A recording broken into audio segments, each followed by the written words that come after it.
Welcome back to Spill the Tea Unfiltered. How are you this week? I am good. How are you doing? You know, funny thing happened. Somebody in Dick's family got a phone call and they called me to laugh about it because they were like, this is hilarious. So, and it actually involves you in a way, like in a way. So, okay. So what is it? Like, what did I do now? Hey, you didn't do anything, but it is funny. So, as everybody knows, Dick started dating Amber while him and I were still married. And I think in his mind, he truly did think that he was going to like leave me for you. And so he was setting up this path, right? Mm-hmm. So in early October, a new motorcycle showed up. He told me it was Jesse's, as we've told everybody. Like he's told me it was Jesse's because he had a motorcycle with me in my name. Didn't we? I don't remember for sure. You keep up better than me. But didn't we start dating in October? Yes. Oh, so he had just got the motorcycle. Yes. Oh. Yes. Oh. So, and he told you it was his, right? Yeah. Yeah. He told you it was his. He told me it was Jesse's because he was coming home to our house with a new motorcycle. And his way of explaining it was Jesse got the new CVO and he was just out riding it to test it. So was purple his favorite color? No, purple is my favorite color. And everything that's on it, I bought him except for his seat. But his seat, he got the purple stitching because it was my favorite. And his mom bought them that. But so he was basically what he's trying to do is hide switching the footboards and the seat and all this stuff that I had bought him to the new motorcycle. And I was like, what are you doing? And he was like, oh, I sold these to Jesse. That's what he told me. He said he sold them to Jesse to make some money.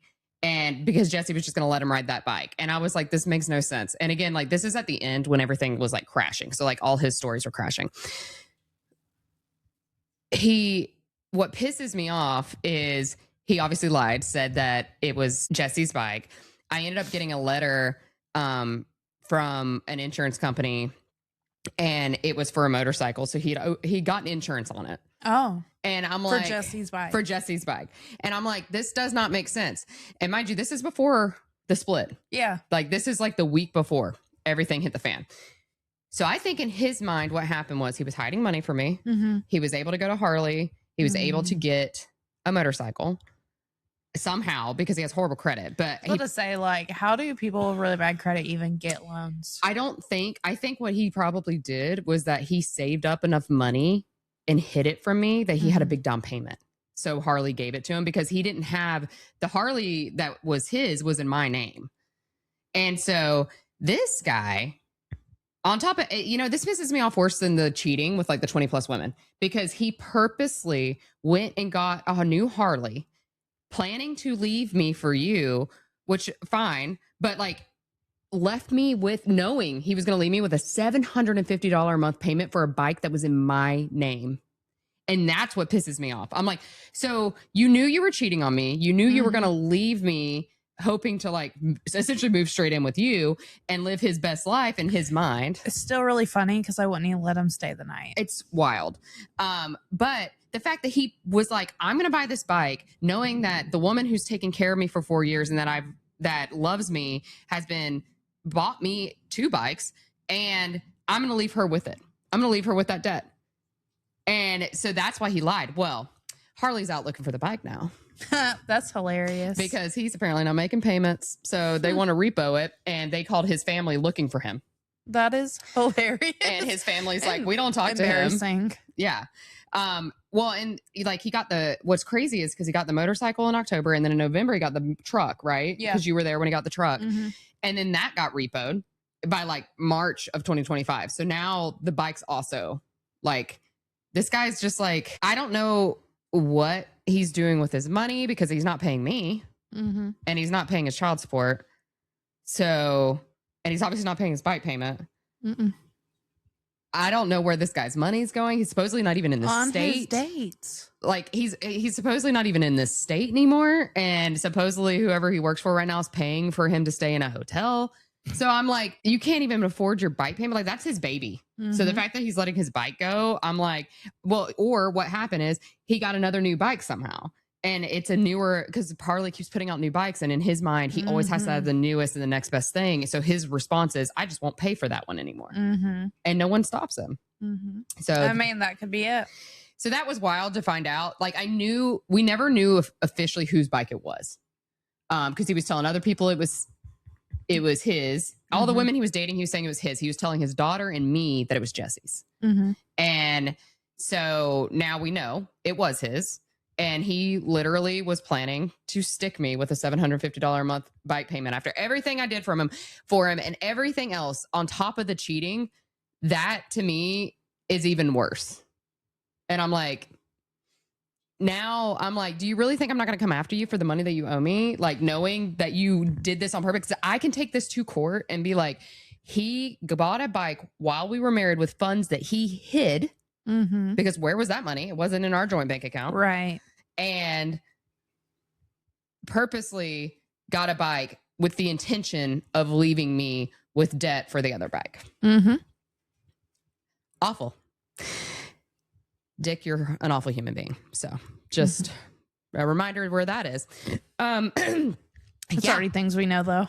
Yeah, it's crazy though. Like a year and a half later, I'm vindicated, because I was like, he hid money. And this whole time he's been like, I didn't hide any money. And now I'm like, yeah, the fuck you did. Because where did you get that money? I don't believe in anything that comes out of his mouth. No, you can't. But I'm just like in complete, like, not shock, but just like, oh, look, I was right. So ladies, believe your gut, because it's always true. Like, yep, that's the case. But you have a funny story, because you were just swiping for entertainment purposes, and what happened? As y'all know, I like to look for content on the dating apps. So I had told Lauren earlier about something I had seen on the Are We Dating the Same Guy page. And well, as I'm swiping, I was just looking for a couple cool stories to talk about. And well, I was like, hey, Lauren, before we start filming, let me show you what I was talking about on the Are We Dating the Same page. Well, as I went to go pull that up, the very first one that popped up was a photo of the guy I had just seen on the Facebook dating page. And I was like, oh, well, here he is. In case anybody's wondering, don't worry, he's still on there. Exhibit A, man who is currently taken, is on Facebook dating still currently. Yeah, that's crazy. And we see it all the time. And how many comments does he have? 33. He's a new dick. It's the new dick. 33. Yeah, I guess he's just a repeat offender. He tends to have is he one of the ones that has a long-standing girlfriend? That meme's funny.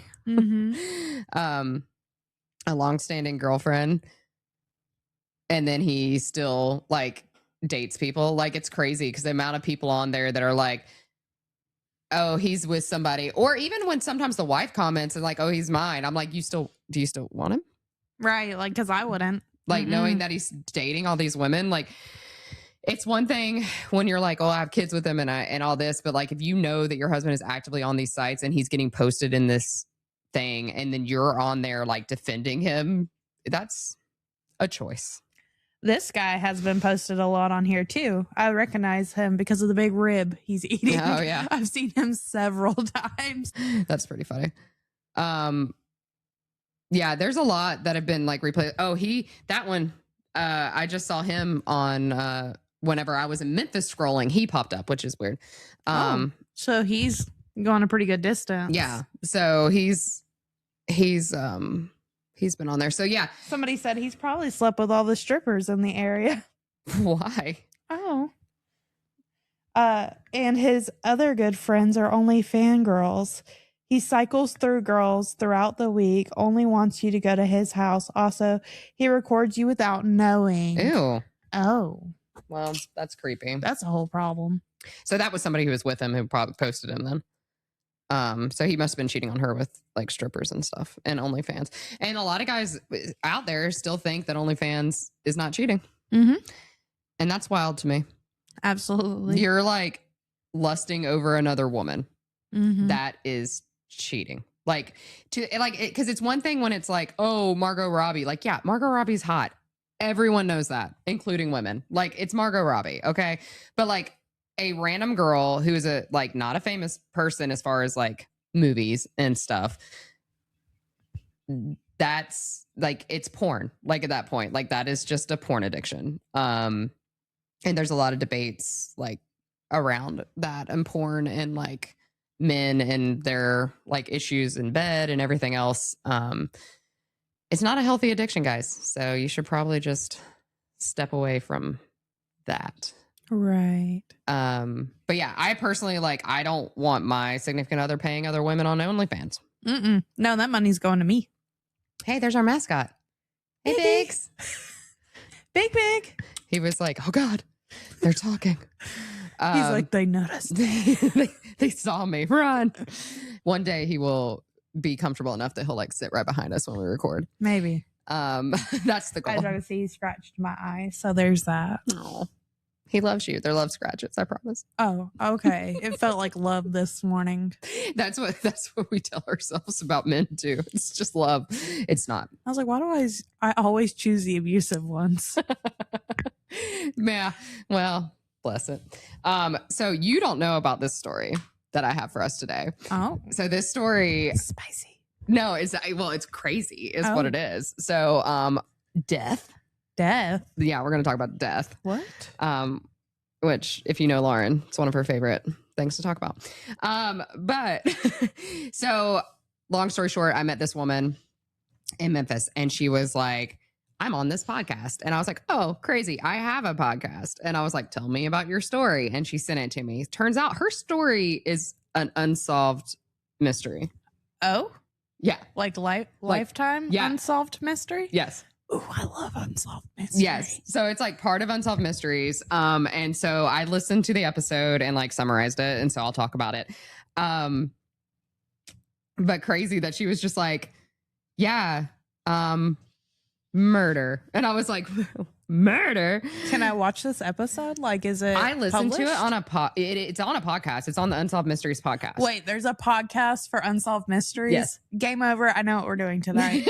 Yeah. So there's a podcast, but I did want to watch it. So I'm wondering if there is like a link to their YouTube. So we'll have to investigate. Well, I think for a while they were on, I think it was Hulu they're on. Yeah. But I hadn't checked to see.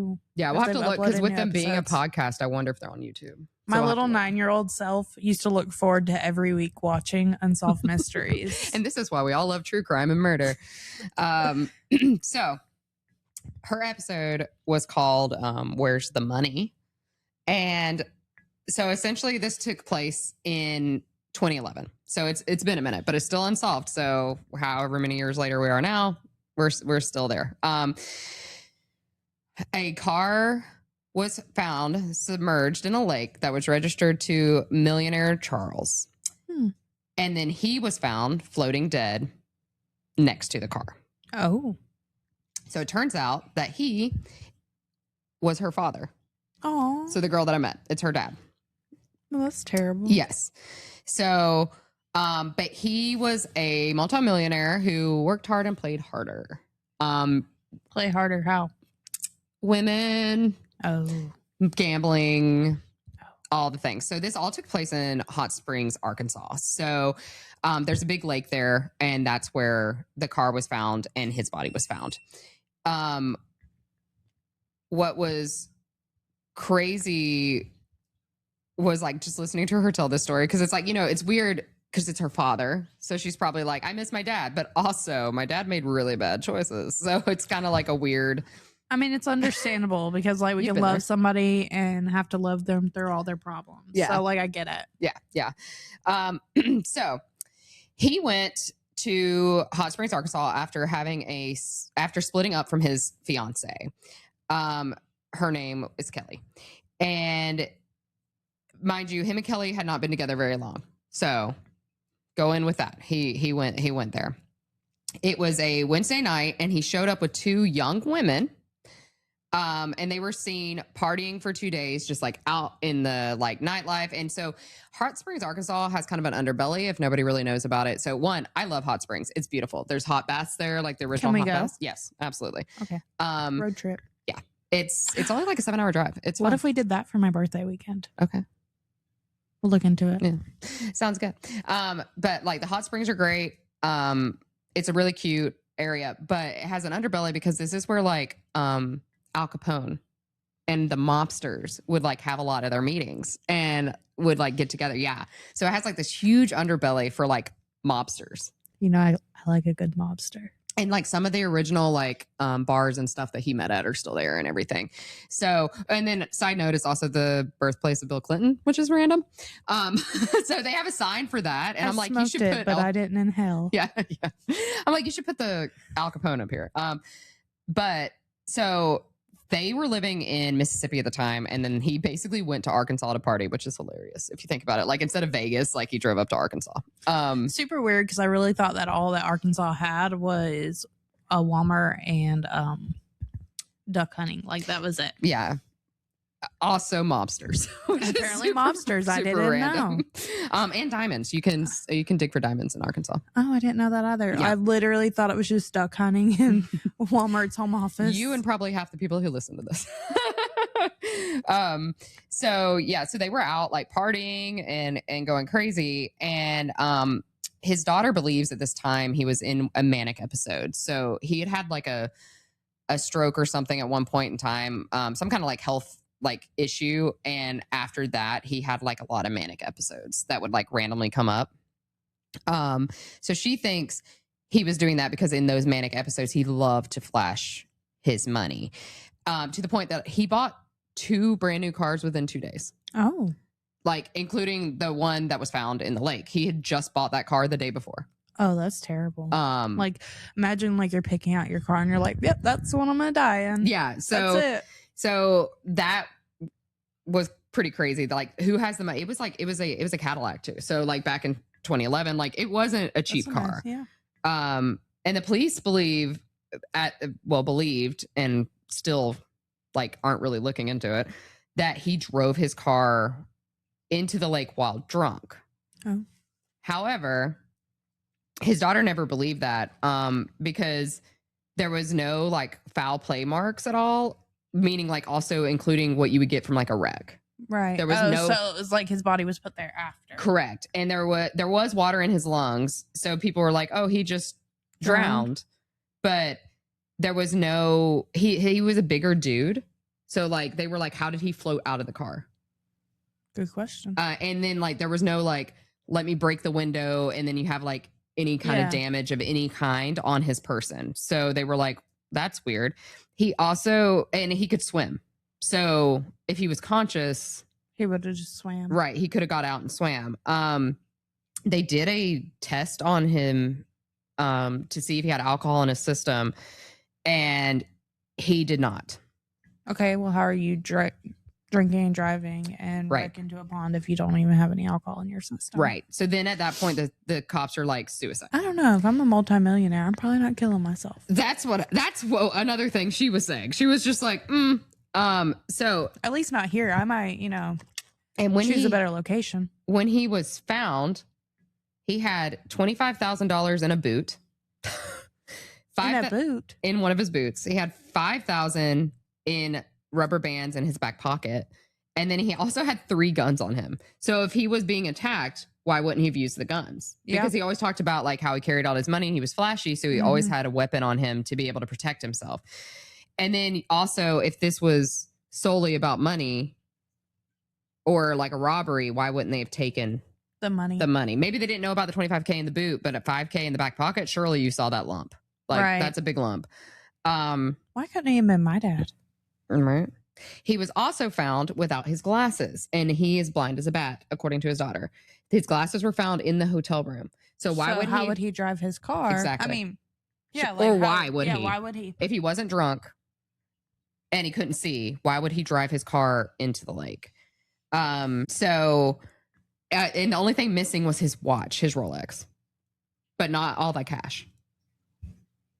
So they were like suspicious. Like it almost looked like somebody tried to like just take one thing to be like he was robbed, but didn't bother to check his back pockets or his boot. Yeah. And so do we think it's a fiance? Well, that's what we kind of get to. So the daughter believes the car was pushed in and they were pushed in separately because he was like too big to float out. So one of the last people to see him alive was this massage therapist who the 2 girls he was with ordered to the room at 2 a.m.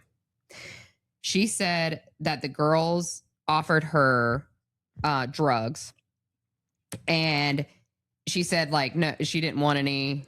She was good. They offered her a beer and she took it, and then she started feeling sick. So she thinks they put like Rohypnol, like the date rape drug, to make her forget. Right. And then they said that the girls were just handing her things, like a remote, a book, like the Bible, like things around the room, almost like to get her fingerprints on the room. That's really strange. Yeah. So that's what the massage therapist like told the cops. And again, the cops didn't really look into this. So that's crazy to me. So that was super weird. But then part of the problem was, so apparently that night, the massage therapist said that her dad said, I don't feel good. I don't want a massage anymore. And then went and laid down. Mm-hmm. And that was the last time the massage therapist saw him, because she said that she started not feeling good. And so she was like, I'm going to leave. And the girls like kicked her out. And that was the last time he was seen alive. The family, she said one of her biggest regrets was that the family ended up cremating him. So they couldn't do a test to see if there was Rohypnol in his system, because the test that they ran for the autopsy didn't test for that. Oh, it was a separate test. So there's a chance that the girls had drugged him, and he didn't, like, so he wasn't conscious. And then if they would have put him in the water, he would have like swallowed the water and drowned. Yeah. So, but no one ever got the video footage from the hotel, from the streets, nothing, because the cops, something about the sheriff, the one of the deputies that was working, or it's a very small town, so like whoever was working was on vacation for like 2 months, and everybody else had other things going on, so like nobody could stop and nobody got a murder. subpoena. Nobody got a subpoena. You know what? Scratch that. We don't need to go there. Yeah, nobody got the subpoena for the like for the video cam footage, or for the video footage. So then, of course, after a while, it gets recorded over. Yeah. So that's weird. It's a failure on law enforcement for sure. Like, this definitely could have been figured out. Because I'm sure, like, now we don't even know who the 2 girls were. Yes. Yeah. I think they know who they are, but there was nothing that they could. Oh, no, there was nothing to support it, to arrest them for, because there was no video of them like dragging him to the lake or anything. No one saw him for 36 hours, and no one reported him missing, including the 2 girls who were partying with him. Weird. However, the girls were watching from the balcony as her dad was pulled from the lake. So the lake was right next to Yes. So they didn't have to drag him far. Right. And they sat there and watched.